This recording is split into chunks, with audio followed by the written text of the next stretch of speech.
Today we're going to be talking about clutch and throttle control and just basic rider stance. I like to think of the clutch and the throttle as independent, linear related. That means that even if you rev up the engine with the clutch pulled in or just slightly slipping the clutch, you're not necessarily going to go fast.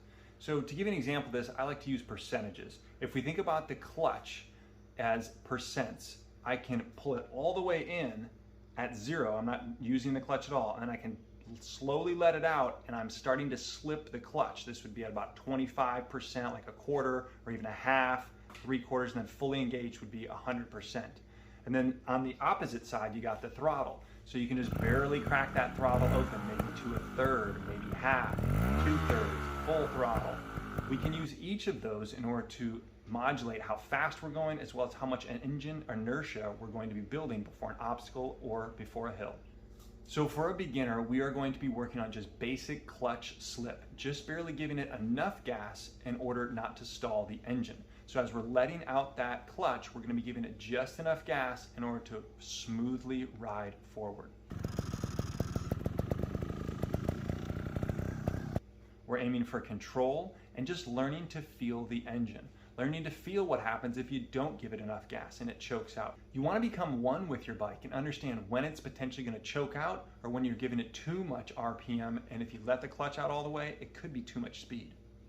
So the first drill that we're going to do is just going to be seated on the bike, and this is just going to be letting out the clutch with a little bit of tension in our legs and then pushing the bike backwards. So just seated on the bike, we're going to be giving it just a little bit of gas and letting out that clutch. Now from here we can actually slip that clutch and then pull the clutch in to push back with our feet and then do it again. We can do the same thing with more RPM or with less RPM, but the goal is just to learn to slip the clutch and then pull the clutch back in. So that's going to be just in a seated position. Now we can do the same thing from a standing position. So we're just going to be standing not with our feet on the pegs, but just our feet on the ground with a nice firm base. And we're just going to be allowing the bike to kind of get in front of us and then pull it back towards us. So again, just working on slipping that clutch, a little bit of gas, getting comfortable with what it means to slip that clutch. I would say in this, we're just giving it about a 10% engagement, 10, 20% engagement, and RPM is just right at the 10%, 20%. So now we're going to progress this to on a hillside. This is something I've learned from IRC tire guy Rich Larson. So just sitting down to start, we're going to be letting out the clutch and slowly going up the hill. Then pulling the clutch back in and allowing ourselves to come back down the hill. So ideally we're just doing the seated, developing control, being able to move forward and backwards, maybe a foot or 2 feet. We're going to try the same thing, but holding at the top and then holding at the bottom. So in this instance, we're going to be slipping the clutch to come up the hill and then holding the clutch right in that barely friction zone, maybe just 5% or so of clutch engagement in order to hold the bike right in that same position. Then we're going to pull the clutch in, and as the bike starts rolling down, we're letting out the clutch slightly in order to stop the bike's momentum and then keep it right there. Again, just barely slipping that clutch, 5, maybe 10% engagement just to hold the bike right there. And then going back up the hill, holding that spot, and coming back down the hill. And this is all just to develop the clutch and throttle control in order to make you a smooth and efficient rider. Okay, so it's time to get on the bike. We're going to be talking body posture. So we want a nice balanced athletic stance. We're going to be standing on the arches of our feet. If you're on your toes like a motocross rider, you're going to have a lot of movement, so it's easier to balance if you're just standing on the arches of your feet. We're going to have what I've heard Neil Price call cowboy knees, where they're sticking out to the side.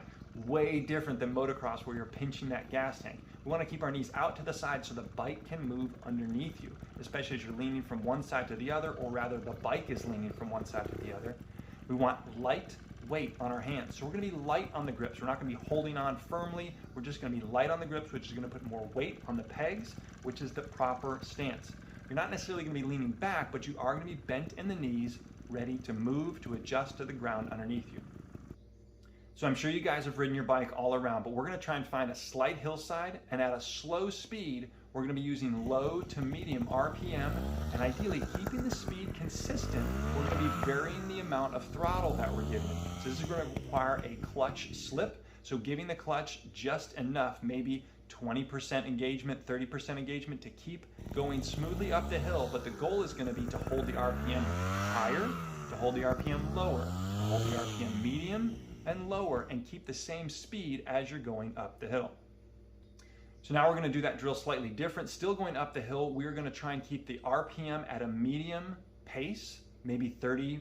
And we're going to use the clutch to go a little faster or a little slower. So we're going to be extending out that clutch to maybe 80, even 100% fully engaged, and then pulling the clutch back in to slow down on the speed. The whole time trying to keep the throttle consistent at about that 1/3.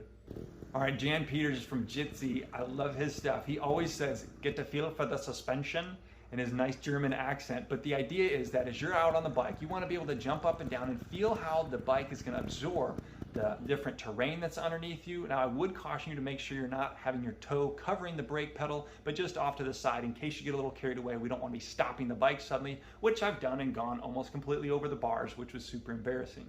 So just getting a feel for the suspension, bouncing around on that, turning a little bit, just have fun with it. So here's going to be the challenge. This is kind of the validation, if you will. We're going to try a go slow challenge. So within potentially 2 feet wide, we're just going to see how slow you can go over the course of about 10 yards. So just walk off 10 steps. That pace, nice flat terrain. See how slow you can go through. This is a balance challenge and also slipping the clutch challenge. We're going to try and keep both feet on the pegs the whole time, not touch the ground at all. Just see how long you can make it last for you to get from one to the other. I'd love to hear in the comments below what kind of times you guys can put up. Maybe you can make it last 10 seconds, 20 seconds. I haven't done this yet, so I'm not sure how long it's going to take me. And I'm also going to bring in a couple friends and see how they can do as well. Now I'm going to be using chalk here, but I would highly recommend buying some cheap sports cones. You can get them at Walmart or places like that. They're going to help for a lot that we're going to do. Remember to have those nice cowboy knees. If your knees are wide, knees are bent, you're going to have better balance because you have a lower center of gravity.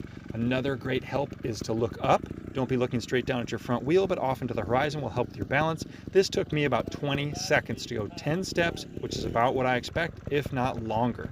If you guys feel that this is too easy, the next step as I come back, I'm going to be revving the engine higher. Holding it at about a 20% engagement is where you're really going to be challenged to slip the clutch. So if you guys can do this easily, I guess the next level up for this same test would be a higher RPM. You can hold it about 20%, even 50%, really get comfortable slipping the clutch and also dragging that front brake. You may have to hold the front brake just a little bit in order to keep that slow pace. Holding the throttle at a consistent RPM is also harder than you think. So I will say that getting good at clutch control and throttle control is an everyday skill. It's not something that you're just going to learn and move on from. This is something you're going to be practicing all the time, getting better and better and better at slipping that clutch. As we move into our next thing with turns, being able to slip the clutch and hold balance in turn is going to become even more important. Here's just some extra footage that I filmed when I was having some friends over and working through some drills. Now, Adam, who's got the white helmet in blue, has been riding a trials bike for 6 weeks. That's it, 6 weeks. He's kind of my main student, my Padawan, if you will, that's been learning all this stuff with me. I'm going to take him right through the curriculum, and I think it's going to be really applicable for someone who is newer to riding to see how he progresses throughout this course. Chuck on the left has been riding a trials bike a little bit longer, but he just recently purchased one again and is having a lot of fun with it. All right, so I'm going to give you guys 2 tips and we'll try it again. Let me go in the middle. All right, so 2 things to think about. Go ahead and lower your center of gravity a little bit.